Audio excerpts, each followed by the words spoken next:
Are Irish gods only for Irish people or people in Ireland? Well, tag the Evogus Fáilte. Hi, hello, and welcome. Jon O'Sullivan from the Irish Pagan School. And that is a cast or question which kind of comes up very frequently. And I thought I'd answer it again, maybe in a little bit of a different format and give some perspective on it.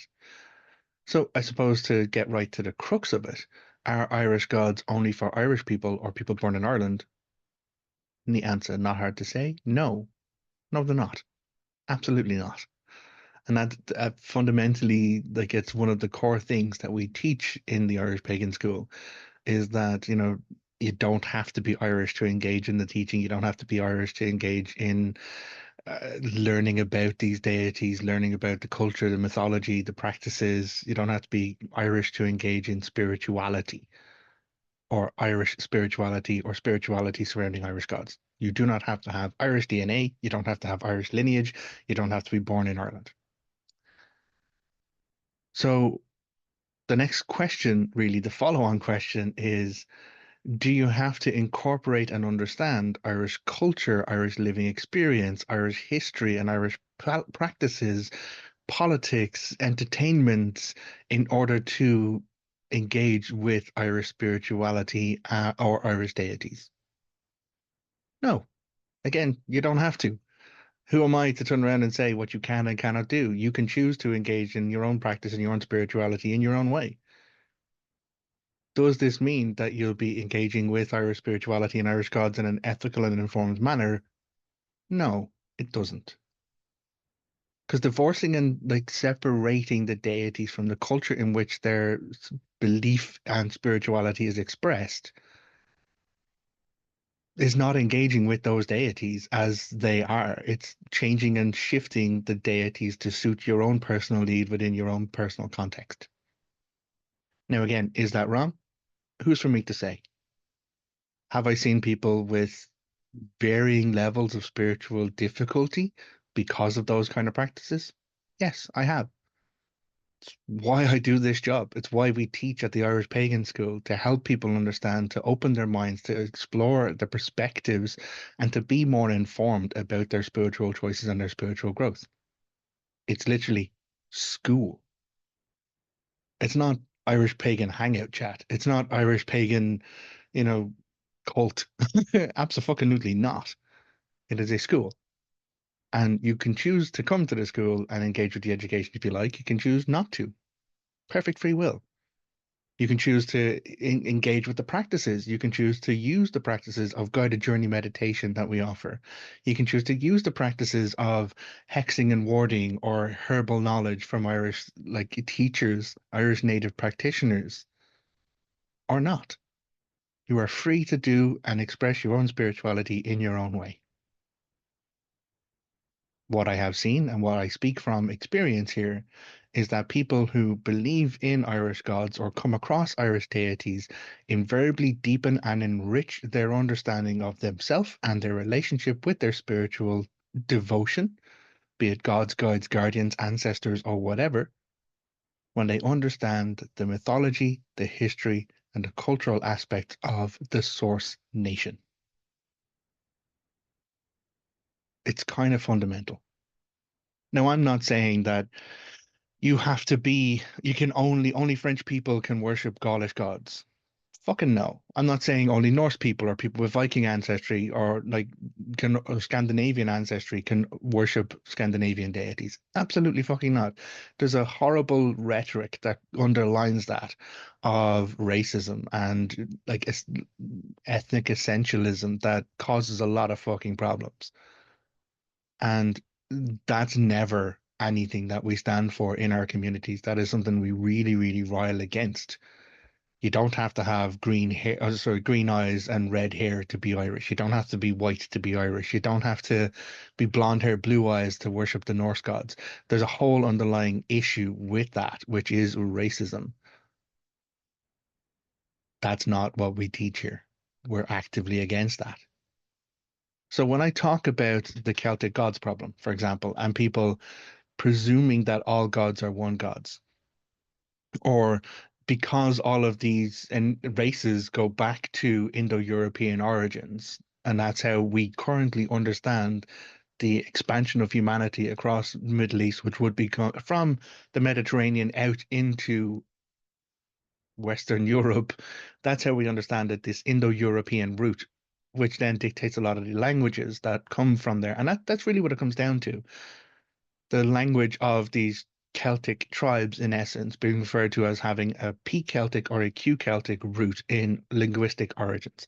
That's how it's tracked. That's how it's talked about. So when you see people referring to Indo-European deities or IE deities or IE roots, it is tracking back and trying to understand where humanity came from, which is great, which is fascinating. Does that have to define the spirituality? Do I have to start worshipping ancient Sumerian gods because we can track the roots of like father deities back in that way? Do we have to focus and shift our entire lens to push it back, push it back, push it back far enough so that we're all just one people and one tribe out of Africa? Yeah, I'm happy to do that. If we can actually remove all of the divisiveness, all of the structures, all of the breakdown, hate, discrimination, and everything else that has been built up over the times, if we can become one species, one tribe of one planet in our solar system, I would fucking love that. But we're not. We are a multifaceted expression of species based on a number of different evolutionary imperatives, a number of different environmental factors that come along with it. And that's how we have evolved as a species. But to push it all back and say, well, we're all like, Homo sapiens at the root of it all. And so we need to go back to stone tools and we need to go back to like our ancient ancestors in that way. You're missing and invalidating cultural expression, environmental expression, the uniqueness and the varied scope that is the human experience, because you're trying to drive it back to its source narrative or its root form. Again, as a thought exercise, as a historical exercise, absolutely. But am I here to turn around and say that you have to worship ancient, like Sumerian gods or ancient Persian deities? If you're practicing maths, do you have to, like, actually respect and honor the Persian people who created that? No, we need to acknowledge the history of where it comes from. We need to acknowledge the mythology of where it comes from, and in that way, build a much more inclusive and ethical practice around our spiritual growth. Or not, because I'm not here to force anyone to do anything. You've heard me say it multiple times. It's not our way or the highway. It's here's an opportunity to look at things from a different perspective, to look at things from a native perspective, to understand cultural influences. So when people come and say, okay, well, why are you including politics in and expressions of politics or expressions of, anti-racism or gender circumstances in our inclusive communities? I'm here for my spirituality. I'm here to tick box on my Irish kind of ancestry. Why are you making it political? You're missing an underlying facet of what it is to be an Irish person. You're missing the underlying facets of Irish cultural expression.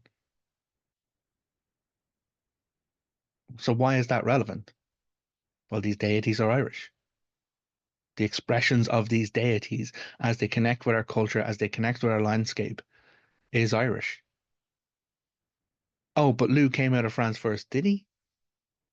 According to like the age of the documents that we have, according to our current theory of the evolution of people and how we have moved based on the evidence that we have observed?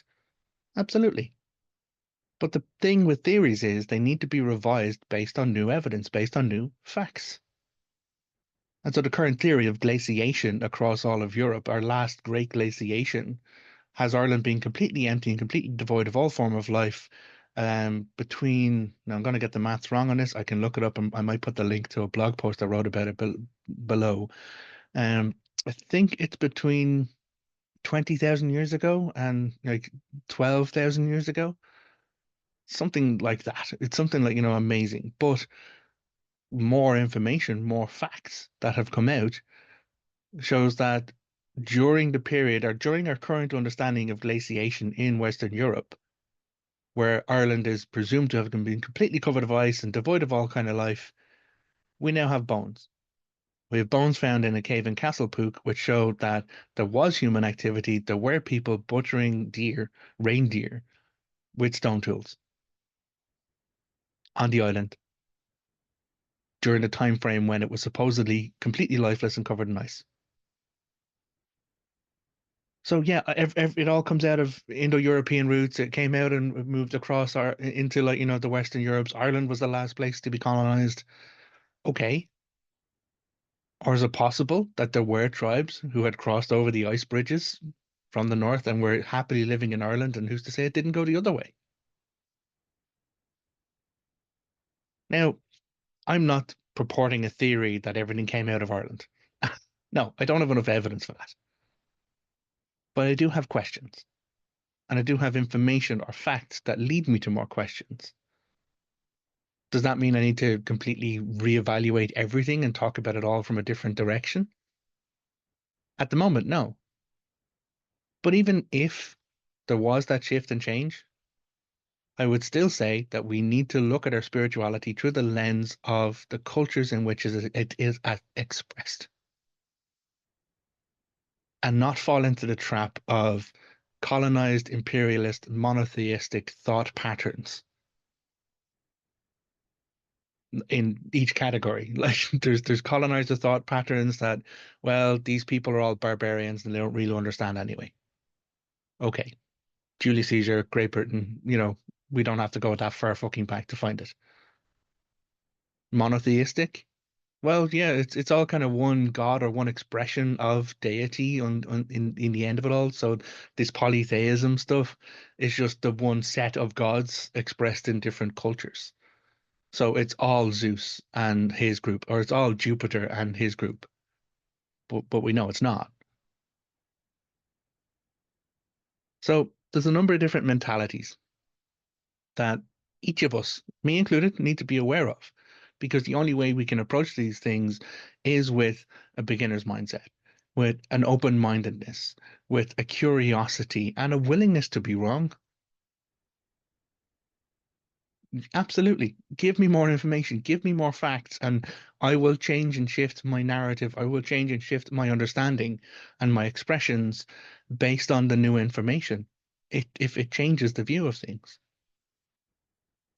But rigid dogmatic thinking of, well, no, you're wrong because you have different information to me, or you're wrong because you have a different cultural expression to me, or you're wrong because you have a different color skin to me, it's divisive and it undermines all of the narratives. So I felt like I got off on a bit of a rant there, but to bring it right back, no, you don't have to be Irish to worship Irish gods. Depending on where you're coming from, depending on your own expression of upbringing, your own environmental factors, your own ethnicity in your upbringing, you might have some perspective to shift. You might have some understanding and some learning to do. We get contacted by people who've come from the UK and they're like, "Can I still worship Irish gods if I'm from the UK?" And it's like, "Yeah, I'm not here. I am not the one who says yes or no, you can or you can't." If you want to, if you feel called to, if you're curious about it, then explore that. But you may need to make space for understanding the history of the root culture as opposed to the history that you were raised with in your own environment. Same with people coming from the States. Same with people in Australia. Even if you have lineage, even if like, your great grandfather came over in whenever, the Irish culture is different from the 1800s. Like fundamentally speaking, we had rebellion, we had a republic, like we're still growing and changing all of the time. And so it's you can absolutely you can believe whatever you want. You can throw the Morrigan's name on it if you want. You can throw the Dagda's name on it. You can throw Lou at it, or like whatever you want. But what you're practicing is a shallow expression of spirituality that fulfills your own personal gratification and nothing more.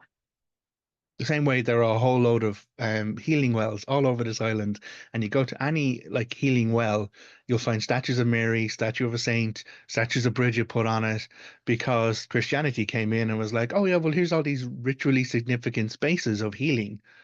Slap a bit of Jesus on it. Toss a Mary statue up there.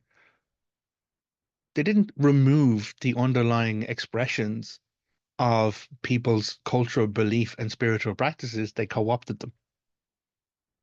They appropriated them to shift the narrative to something that gratifies their own power structure. So if someone's not willing to engage with the culture, with the lived experience of people in the island, with the lived experience of the mythology and the history, you're pretty much doing the same thing. I'm taking this and putting it on what I want because it suits me better. The Morrigan is a cuddly goddess who I call Mammy.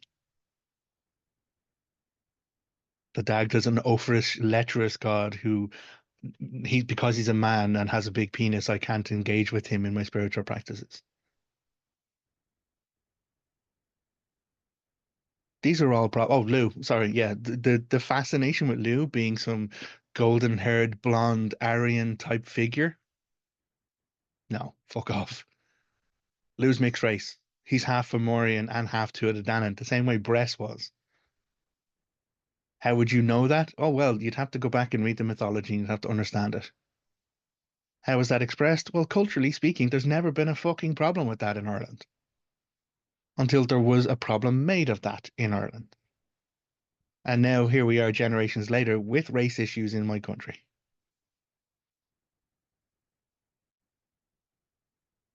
So why is any of this relevant? It's actually not. It's only important and relevant if it applies to you, if you choose it to be. If you feel something that I have said struck a chord with you, some perspective I have offered has resonated with you. But again, I'm not the be all end all here.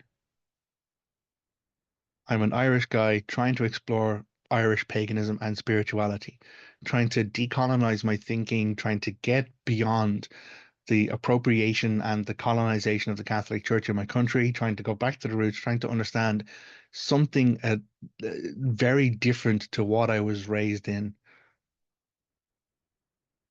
I'm not the 100% guaranteed expert, but I am putting in the time. I am putting in the effort. And for many years, myself and my partner, Laura, have been putting in the time and putting in the effort. I don't refer to myself as a Dagda expert because I feel very uncomfortable with that term. But I have literally had people walk up to me at conference in the States and be like, "You're the Dagda guy." I'm like, "No, no, I'm just a Dagda storyteller. I just like, you know," and they're like, "No, no, you're the Dagda guy." It helps them. It helps them understand and approach it and engage. And it gives me an opportunity to talk more about a special interest of mine and a God that I choose to work for. So, okay. Now I really feel like I'm rambling. So it's difficult. I'll be honest, folks. Like to level with you, those of you who have stayed to the end of this video, it really is grinding and demoralizing when people come at us in the comments, when people come for us telling us we're gatekeeping, when people come for us like telling us we're bullies and bad guys. And you know, all I'm out here doing is trying to offer a bit of perspective, and it is on each individual whether or not they want to engage with that to themselves. And there are many people who like will see IPS and be like, yeah, no, they're bad guys because I had a bad experience with them or whatever.